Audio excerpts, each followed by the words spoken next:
the thumbnails, the headline, the descriptions. You have to be looking at the content that you're putting out because you're investing your time. If it's not performing, go do stuff and fix these. This is an asset that we put out here. The asset's not performing well. What can we do to help it perform better? All right, so here's why most people, including myself, suck at YouTube. I am going to pull up my screen over here. I'm going to show you some examples and basically my hypothesis for each section. We have my marketing school YouTube pulled up here. So this is the podcast where we're approaching 100 million downloads overall. So let's just look at a video that's done really well. Relatively speaking, it got way more views than the other ones, right? So I'm going to hit the play button and we're going to listen in, and then I'm going to give some commentary here. A lot of stuff going on. We're going to jump right into it. We're going to talk about how Threads, which is Meta's new Twitter competitor.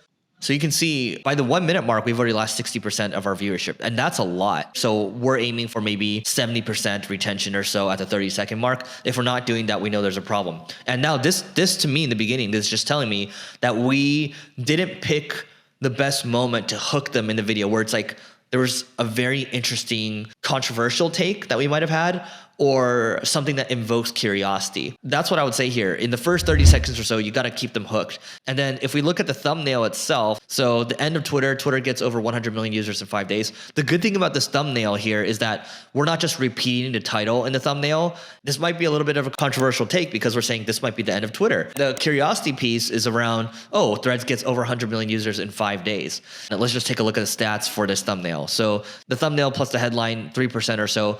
I'd like it to be above 5%. So, my subjective opinion was that was pretty decent. But keep in mind, this channel is pretty small. It's still under 7,000 subscribers. And you have to look at things from a relative standpoint when you're trying to grow a channel, right? And so we did a good job here. So before we continue, check out my ad agency, Single Grain, if you ever need help with things like marketing and things like that, because these are just things that I experiment with. Now I want to pull up a counter example to this. This video is just not doing well, right? So let's see what happened here. If you want to move ticket sales, the thing that moves it is email plus price going up. We're going to talk about the right way to market an event.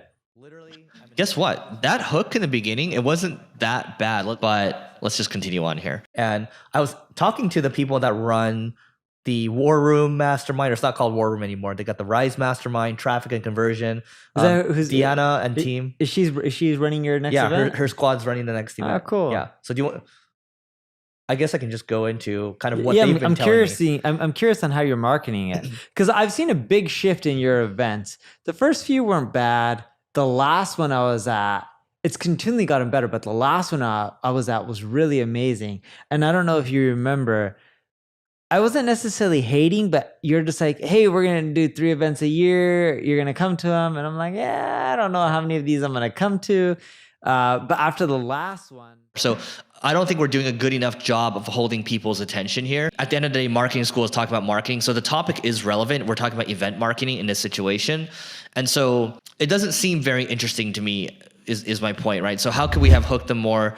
I could probably just pull the moment where it's like, oh, your event, like they're getting better and better, and the people or whatever, like it's basically like a testimony that you lead with in the beginning, and then it goes, we're going to talk about event marketing or whatever it is. Again, to me, it's about keeping people in the first 30 seconds or so, because that's a signal to the algorithm that this is worth boosting. Let's take a look now at the thumbnail here. That doesn't invoke a lot of curiosity, I would say, and it's not very controversial as well. We got to change it up a little bit and see what happens, because my take on this one is that when you look at it, the click-through rate's not that good, right? So we got to think about changing the thumbnail. We got to think about changing the headline, and that's it for every single video. If we see something that's underperforming, we got to go back in time, almost like clockwork. This is an asset that we put out here. The asset's not performing well. What can we do to help it perform better, right?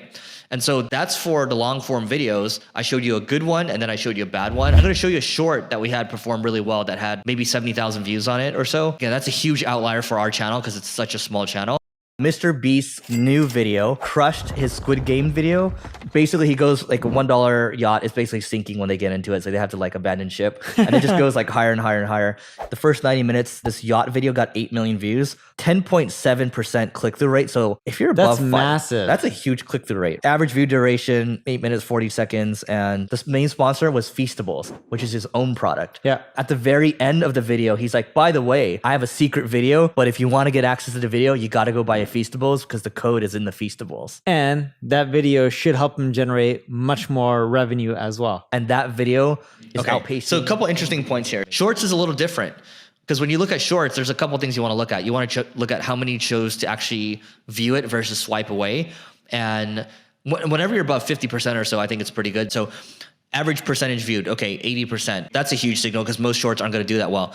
And then the other thing too is if we look at the title itself, Mr. Beast is reinventing business with this. Okay, there's definitely curiosity, but from a reach standpoint, I will tell you that the reason this video performed well to keep retention there was because there was good storytelling, the pacing was good, the editing was good, all right? And we also shared some insights too on, hey, there's actually an important point. He's probably going to make way more revenue for this because he put Feastables in there, and which is Mr. Beast brand, right? So we're trying to pull our business insights, add in our unique knowledge there, and so people get some value from that at the end of the day. And you can see people are kind of, when you have retention that's above 100%, people are repeating the beginning over here, right? And so that's what's really happening. So that's when this one got 70,000. I'm going to go back and take a look at another good performer here. This one got 91% average percentage viewed. And when you look at the percentage viewed, 71% chose to watch it versus swipe it away. I would say performance-wise, this one did better. You can see this one took off. I believe that the way shorts work is like, it'll give you some credit, it'll take off, and it'll give you some more credit again, and it'll see if it takes off, and then that's that. So here we go. You know, in Japan, they have the sushi conveyor belts where you can just grab the sushi. There's these TikToks of these people that will take the food and lick it and put it back on the conveyor belt, right? And what ended up happening was one of the companies in Japan, I think they lost out on like 144 million in sales because people just stopped going because these TikToks would get 22 million plus views or so. That person's now getting sued for, I think, like 500 grand or something like that. But point is, that's an example of a de-influencer where they are causing negative influence. So it's a negative viral effect. All right. So same deal again. It comes down to storytelling. If I'm telling a story, sometimes there's going to be a lot of fluff in there. You got to be able to kind of make it really tight and keep it interesting for people at the end of the day. And that's what I would say did well here because again, it was telling a story. It's interesting. It's definitely controversial as well because of the type of the story that I'm telling. And there's curiosity too because people are like, what are de-influencers, right? Like, how does that make any sense? De-influencers they're destroying businesses. So you got curiosity and controversy in here. That's a winning formula. And you can apply this not just for shorts, but your long form videos as well with the thumbnails, the headlines that you have, the descriptions that you have as well. That's important too. And so I can't emphasize this enough. Your team, or if it's you have to be looking at the content assets that you're putting out because you're investing your time. Like I'm investing time into making this video. If you're going to invest time into it, you can't just throw it out there and then let it sit. Like if it's not performing, go do stuff and go back in time and fix these. Like I'm going to have my team go back and look at the low performers, the ones that have less than 100 views or that are atypical in terms of performance. Go and fix those. Let's see what the before and after was. And then let's report back because then I can make more videos on this type of stuff. And that's what it ultimately comes down to. So we need to look at all the assets and we need to be tracking them perhaps in a spreadsheet or an Airtable or something like that.